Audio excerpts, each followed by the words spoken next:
Thank you. I would like to have a brief story about Mriya, but only since the moment I joined, which was in January 2015, when creditors decided that negotiations with previous owners was to no avail, and through a court case in Cyprus appointed a provisional liquidator on the holding company of the group, and with that removed existing management and control of the shareholders to control over the creditors. We arrived with a team of about 15-20 people in February 2015 in Ternopil to manage a company whereby we had no idea what we would find. The only thing what we knew was the company was in default and had $1.2 billion of debt. What we found was a company which was over-ambitiously grown, with management which was only looking at growth and showing nice results to the investors so that they could raise more debt. I mean, I would almost call it a Ponzi scheme, but I think it is a little bit too far to talk about that. But we found a company which had 145 legal entities in Ukraine, which had 20 legal entities in Cyprus. We had 70 companies owning land bank or renting land.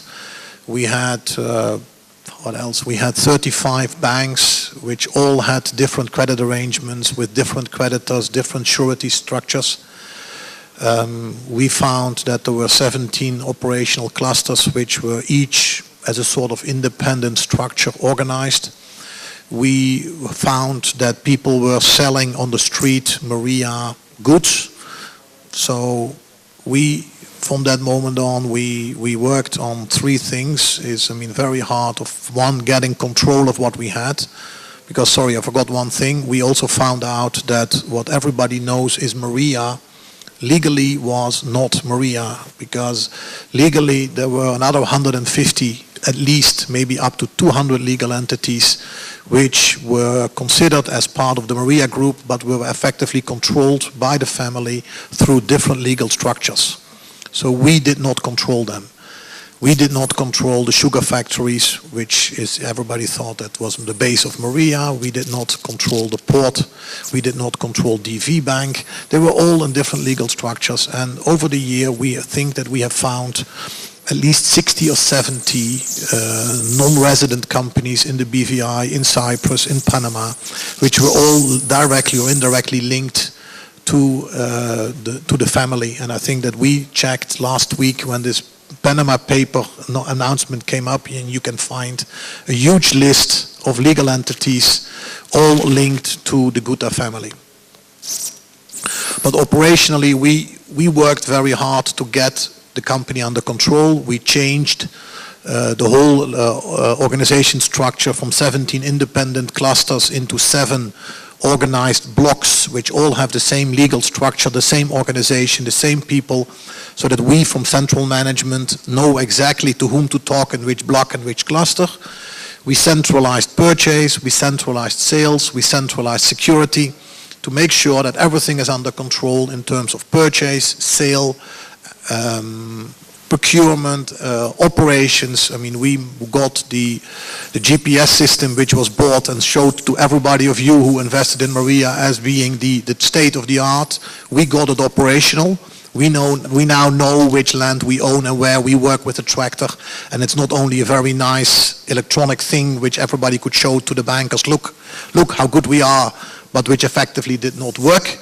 I mean, we completely had to change the IT system because there were 2 operational systems. They had the highest brand new 1S operation system, but it was not connected to the bookkeeping.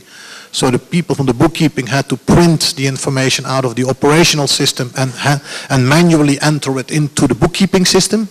So 2 different sets of information. Today this is centralized. We have 1 set of information. We have replaced the auditor because obviously the numbers which were presented by the previous auditor were doubtful, and the auditor resigned the moment it went wrong. So we are working with a new auditor. Hopefully we will be able to present our opening balance sheet as what we call the start of the new company as per the 30th of June soon, but it will show that with $1.2 billion of debt, there is an enormous negative equity.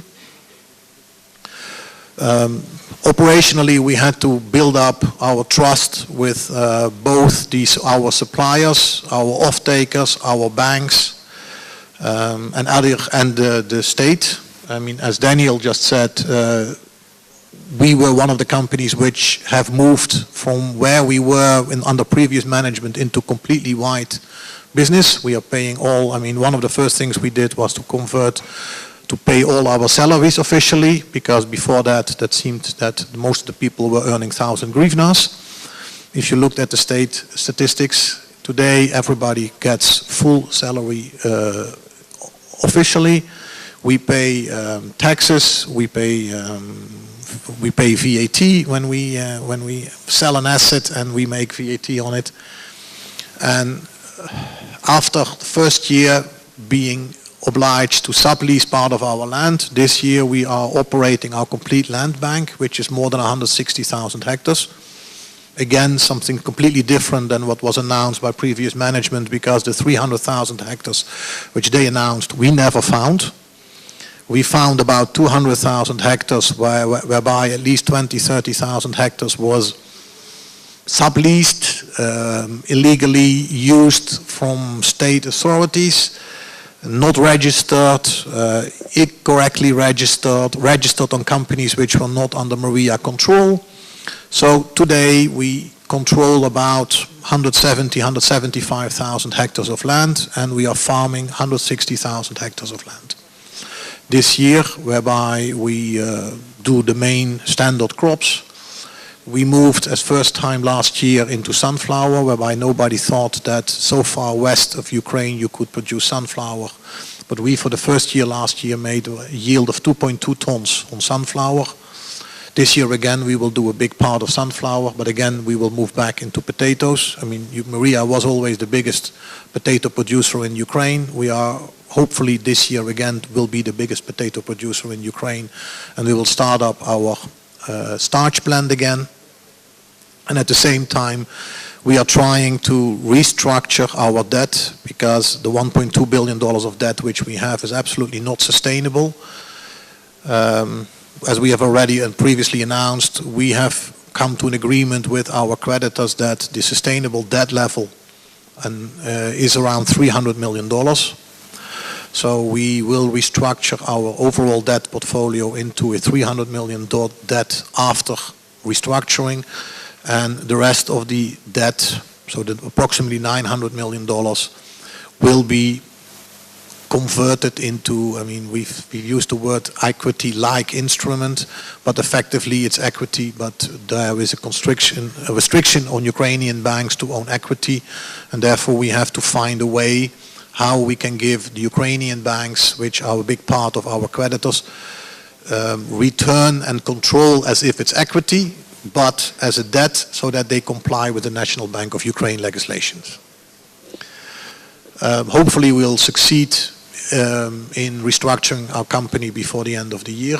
I mean, so far the creditors have given us confidence, because last week we got another $27 million of working capital to complete our season, and we are taken back by our market, and we are signing off-take contracts with all the major traders, and we hope that we will get a successful year and better weather than last year, so that we have a little bit more luck with the crops and the yields, so that we can become again one of the biggest success stories in Ukraine on agriculture, as we were as Mriya 5 years ago.